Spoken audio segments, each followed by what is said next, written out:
Hello everyone. इस video में आपको बताऊंगी क्लास 9th का जो बायोलॉजी है उसका चैप्टर नंबर सेकंड में दिया हुआ है the fundamental unit of life. Fundamental को हम बोल सकते हैं बेसिक।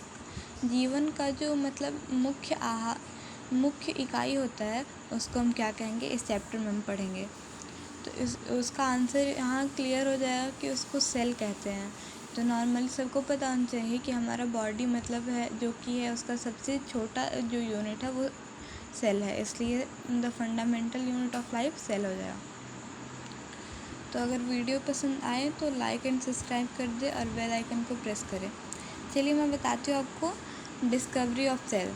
डिस्कवरी ऑफ सेल मतलब किसने किया, सेल का खोज किसने किया। सेल को मतलब बोलते हैं हम कोशिका हिंदी में। Robert Hooke in 1665 examined a thin slice of cork under the primitive microscope। जो रॉबर्ट हुक है वो 1665 में एक छोटा सा कॉर्क मतलब जो पेड़ का छिलका होता है या फिर कॉर्क मतलब एग्ज़ाम्पल मैं आपको बता सकती हूँ। कॉर्क जो वाइन के बॉटल के ऊपर जो मतलब लकड़ी का होता है ना उसको हम कॉर्क बोलते हैं। द प्रिमेटिव स्कोप, इसको प्रिमेटिव स्कोप के पास रख के उस पर मतलब वो एग्जामिन किए थे, उसको देखे थे। He observe that cork consist of small box like structures. उन्होंने ऑब्ज़र्व किया कि जो ये है कॉर्क है उसके अंदर बहुत से छोटे छोटे बॉक्सेस बने हुए हैं। रिसेम्बलिंग हनी कॉम, जैसे कि वो हनी कॉम होता है ना उसकी तरह। हनी मतलब जो मधुमक्खी का छत्ता होता है उसमें छोटे छोटे पेंटागन की तरह बनाए होते हैं ना, सेम वैसे उसको मिले। He called this boxes cells. उन्होंने उस सारे बॉक्सेस को सेल कहा। नेक्स्ट है cell is a Latin word from word which means a little room. Cell एक लैटिन वर्ड है, लैटिन से आया हुआ वर्ड है जिसका मतलब होता है एक छोटा कमरा। The substance called cork comes from the bark of a tree.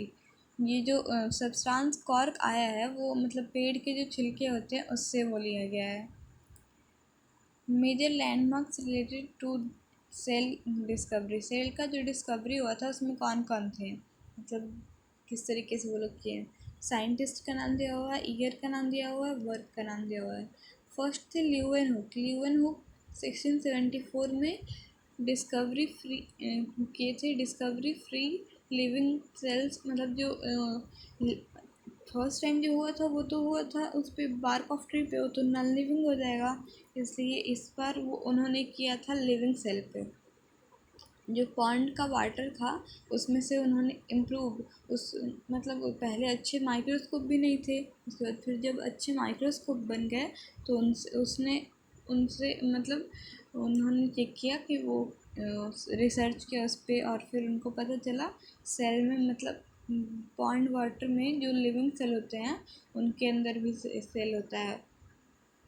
उसके बाद रॉबर्ट ब्राउन ने 1831 में डिस्कवरी किया न्यूक्लियस का। जो सेल के अंदर न्यूक्लियस होता है, सेंटर उसका होता है, वहाँ पे एक पॉइंट होता है जिसको हम न्यूक्लियस कहते हैं।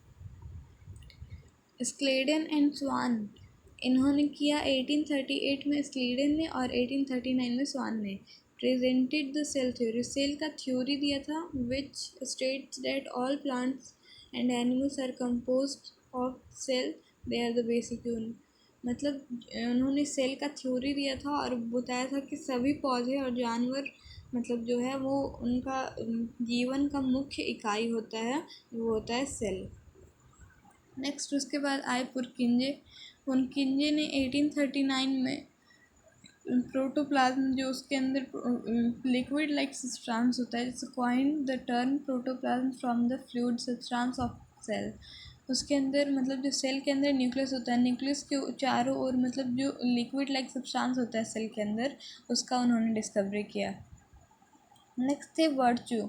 वर्च्यू 1855 में explain the cell theory by suggesting that all cells arise from pre existing cell. उन्होंने बताया कि जो सभी सेल होते हैं वो प्री एग्जिस्टिंग होते हैं, मतलब सबका अलग अलग अपना एक होता है। मतलब जैसे एक सेल हो गया उसके अंदर न्यूक्लियस, फिर साइटोप्लाज्म, आई मीन प्रोटोप्लाज्म को पहले बोलते थे प्रोटोप्लाज्म बट अब साइटोप्लाज्म बोलते हैं, तो वो होता है।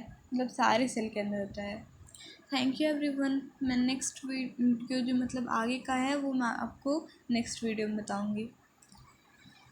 अगर वीडियो पसंद आए तो लाइक एंड सब्सक्राइब कर दें। Thank you.